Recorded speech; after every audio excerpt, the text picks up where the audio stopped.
Bonjour à tous, bienvenue dans Parlons d'Europe, l'émission de la Maison de l'Europe de Tours, centre d'information Europe Direct. Nous sommes en pleine période de confinement, pleine période difficile, et nous allons aujourd'hui avec Pierre-Yves Monjal. Bonjour Pierre-Yves. Bonjour Christine. Alors, je rappelle que vous êtes professeur de droit de l'Union européenne à l'Université de Tours, et nous allons aujourd'hui parler d'abord de l'état dans lequel nous sommes, c'est-à-dire l'état d'urgence. C'est un mot que nous entendons tous, que nous manipulons, mais finalement, qu'est-ce qu'il y a derrière? Est-ce qu'il y a des textes? Qu'est-ce qu'on sait sur cet état d'urgence? Alors, ma première question, c'est comment on le définit? Alors, effectivement, nous sommes dans un drôle d'état, pour tout dire. C'est le moins qu'on puisse dire. Voilà. Vu état sanitaire, état de confinement, je crois que c'est très compliqué pour tout le monde. Et alors, là, ce que je vais dire relève d'une forme d'évidence absolue. C'est que la situation dans laquelle on se retrouve chez soi, enfermé, extrêmement contraint et limité en termes de déplacement, je crois que c'est une situation que la France, à mon avis, n'a absolument jamais connue, avec une application aussi rapide et aussi radicale de ces mesures restrictives de liberté. Bien. Alors, Nous vivons quelque chose qu'aucun être humain avant nous ah, n'a connu. là, je pense que, alors nous ne sommes pas dans une situation de guerre, en dépit de Mmh. tout le discours guerrier employé par le chef de l'État, qui est davantage sans doute de la communication, enfin c'est de la communication avant d'être une véritable situation de conflit militaire. Mais indépendamment de cette remarque, oui, nous sommes très clairement, nous vivons très clairement, nous faisons l'histoire, vous qui êtes historienne, vous direz comment vous voyez les choses, mais nous vivons une situation qui est totalement extraordinaire. Alors, l'état d'urgence, pour revenir à votre propos, c'est une situation juridique très précise, alors qui existe depuis une loi d'ailleurs de 1955, et c'est cette loi d'ailleurs qui avait été utilisée pour lutter contre le terrorisme, on se souvient des attentats de 2015, et qui prévoit que l'exécutif, le gouvernement, peut prendre toute mesure propre à mettre un terme à comment dirais-je, une atteinte à l'ordre public qui est caractérisée. La loi de 2020, il y a trois textes en réalité, mais la loi de 2020 crée une nouvelle qualification juridique, alors qui s'inspire beaucoup de la loi de 1955, qu'on appelle l'état d'urgence sanitaire. Eh bien, c'est l'hypothèse très précise où une contagion ou un virus euh, porte une atteinte exceptionnelle à l'état sanitaire, donc à l'état de santé des personnes, qui justifie que l'exécutif, le gouvernement, l'administration prennent toutes les mesures requises rapidement, avec célérité, en s'appuyant sur la police, l'armée, la gendarmerie, les services préfectoraux, les maires, dans leur fonction d'agents d'exécution de l'État, pour tout entreprendre afin d'éradiquer dans les meilleurs délais, et si c'est possible, Donc, la contagion, l'atteinte aux règles ordinaires en matière sanitaire. si je comprends bien, c'est en fait un pouvoir exceptionnel qui est donné au gouvernement par le Parlement. Exactement. Et D'accord. sur un plan constitutionnel, sur un plan juridique, c'est exactement ce qu'il faut comprendre.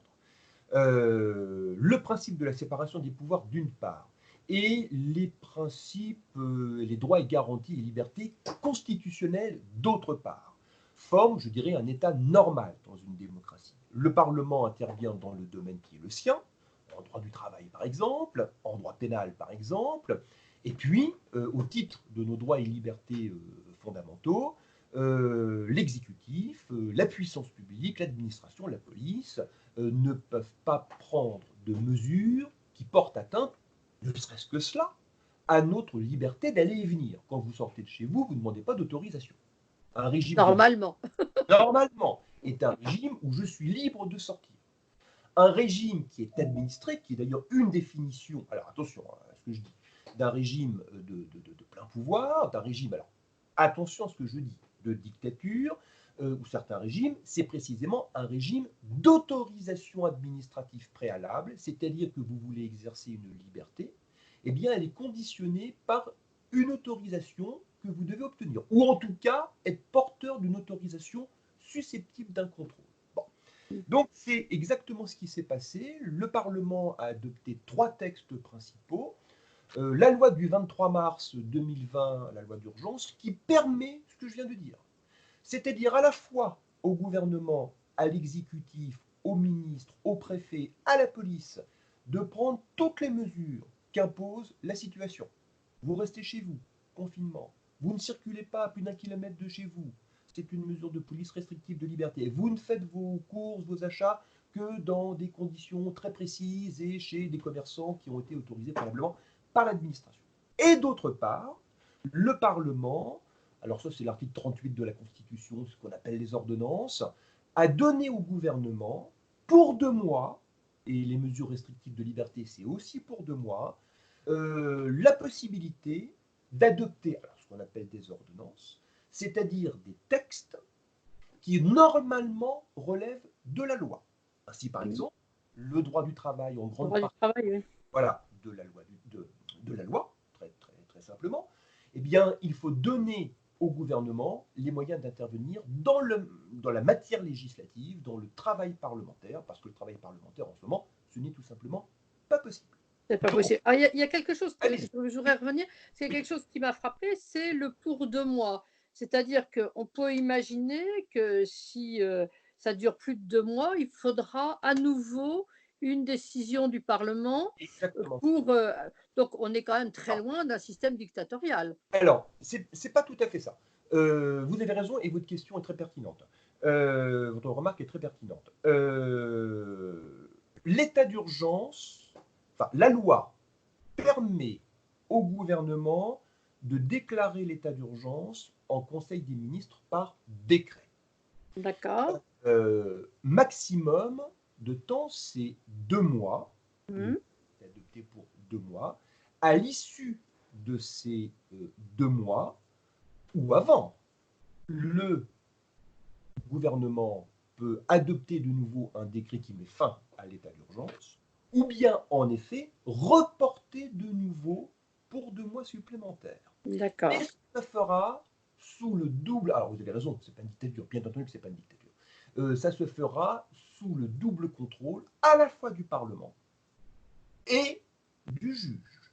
Si, D'accord. par exemple, du Conseil d'État, le juge Mmh. administratif. Si on D'accord. estime que les situations de l'urgence sanitaire ne sont plus réunies, alors je ne vais pas revenir sur les critères définis par la loi, eh bien on pourra toujours exercer un recours en annulation, un recours pour excès de pouvoir en urgence, un référé, devant le Conseil d'État qui pourra dire au gouvernement, eh bien, vous êtes gentil, votre décret, je l'annule, parce que vous avez excédé vos pouvoirs, il n'y a plus d'état d'urgence, donc il est hors de question que vous continuiez à imposer de telles mesures restrictives de liberté. D'accord. Je rappelle toutefois quand même que, alors je ne sais plus exactement le nombre de mois que c'est resté, mais c'est resté longtemps, l'état d'urgence après les attentats de 2015 a dû Oui, durer, ça a été long, hein, c'était 6 mois, non? et plus que ça, je crois que ça a dû durer toute l'année 2016 et une partie de l'année Ah 2017. oui, c'était plus Là, long comment que j'ai exactement les dates en tête. Alors le régime était encore différent, mais bon, je passe là-dessus. Mais attention, c'est que ce que je crois, c'est qu'une fois qu'on aura rétabli l'état normal, est-ce qu'on sera véritablement dans un état normal? Je ne pense pas. Il va bien mmh, falloir remettre en place tout le commerce, toutes les activités économiques, relativiser les règles applicables en matière de droit du travail, peut-être limiter les déplacements, et ça peut durer, enfin, probablement plus. probablement un moment. Alors pour finir, parce qu'il nous reste Oui, très peu de temps, je voudrais quand même, puisqu'on est quand même dans une émission sur l'Europe, oui, pardon, c'est vrai. évidemment nous sommes concernés au premier chef de ce qui se passe en France, mais au niveau européen, en droit de l'Union européenne, est-ce que cette procédure d'urgence, comment elle est recevable? Est-ce qu'elle doit être transposée? Qu'est-ce qui se pace? Alors, ce qui se passe tout simplement, c'est que les traités, le traité sur le fonctionnement de l'Union européenne, et je crois que ça doit, j'ai pas vérifié, que ça doit être l'article 115 du traité sur le fonctionnement de l'Union européenne, et un certain nombre d'articles relatifs tout simplement au marché intérieur en particulier, prévoient la possibilité d'adopter des mesures de sauvegarde. C'est-à-dire que les États informe la Commission européenne que pour des raisons exceptionnelles qui sont dûment motivées, les règles habituelles liées au fonctionnement. Je parle du marché intérieur, c'est-à-dire libre circulation des marchandises, des personnes, des services. On ne retient que l'essentiel. Ces règles peuvent être suspendues. Et notamment pour des raisons liées à des motifs de santé publique ou de sécurité publique. Donc, un certain nombre d'États, l'Italie pour commencer, l'Espagne, la France, ont tout simplement notifié, d'abord à leurs partenaires, bien entendu, et évidemment à la Commission européenne, que la situation en France, notamment, est telle eh bien, que l'on ne peut plus admettre le principe de la libre circulation des marchandises, de la libre circulation des personnes, qu'il va falloir un petit peu organiser et relativiser tout ça. Et au niveau européen, mais ça fera peut-être l'objet d'une autre audition, eh bien, les mesures vont être prises par la Commission, par le Conseil, eh bien, pour pouvoir répondre à l'échelle européenne des circonstances tout à fait exceptionnelles que rencontrent actuellement les États. Oui, parce que là, toute l'Europe est touchée quand même. Toute l'Europe est touchée parce que tout simplement, le fait d'interdire, par exemple, les déplacements routiers, alors uniquement pour certains types d'activités, c'est remettre en cause une liberté fondamentale en droit de l'Union européenne, mais comme en droit constitutionnel, qui est la libre circulation La libre circulation. Et la libre circulation des marchandises, tout Oui. simplement. Alors, c'est une grosse remise en cause qu'on espère très temporaire et le plus temporaire possible. Alors, ce que je vous propose, c'est, parce que cette émission, ça est fini, la semaine prochaine, d'essayer de voir un peu ce que fait l'UE, si elle réagit, comment elle réagit, pour essayer d'aller un petit peu plus loin sur cette thématique. Alors, merci beaucoup Pierre-Yves et à la semaine prochaine. Merci.